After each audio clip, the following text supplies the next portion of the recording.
Hello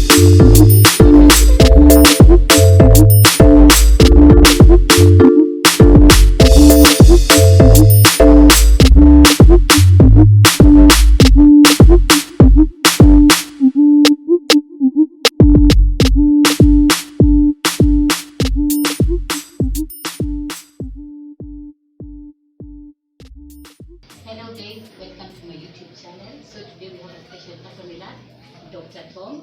He will be talking to us about how to start a pharmacy business, all the steps that are required to start a pharmacy business. So guys, make sure that you follow me throughout this video so that you can learn a thing or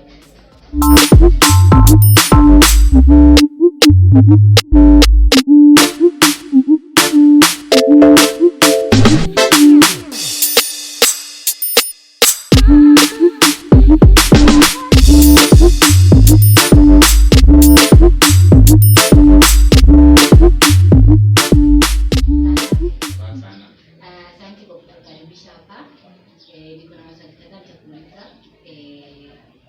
Ukitaka kuanzisha hii biashara unafaa kuanza nini na advice mtu ataanza? First of all, kama unatafuta license, hiyo ni step 1 ya kwanza.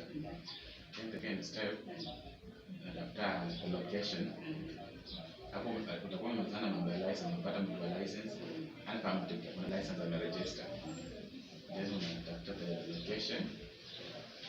Wakati location, utakuwa umetafuta duka sasa. Yes.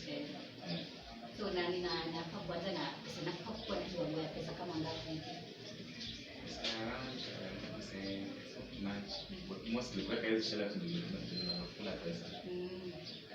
So, tunaweza kusema ni 50,000 kwa shelves. Partitioning kila kitu. Tunaweza kuweka hivyo pesa. Alafu nikuulize sasa, hii kazi nafaa kuwa na nimesoma hadi wapi ndio nianze? Ile tunakana huwa mfano diploma in pharmacy. Ama kama umesoma huwa master pharmacy diploma. Alafu hii kazi unaweza sema ni advantage gani inakuwa nayo? Mzee akianza unamwambia hii kazi ukifanya utapata hii na hii. Sio kuna advantage za kuna madawa mengi kwa almost na profit. Alafu madawa zinakuwa bila kwa yamo ni kama wewe. So mzee akitaka madawa anapewa ngapi? Kwa Afrika kuna Guardian on supply and deliver kila siku.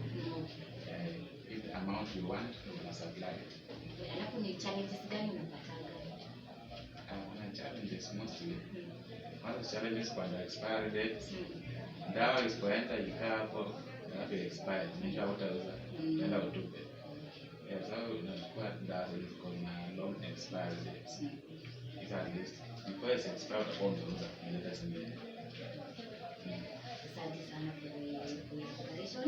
Nafurahi sana. So people, if you want to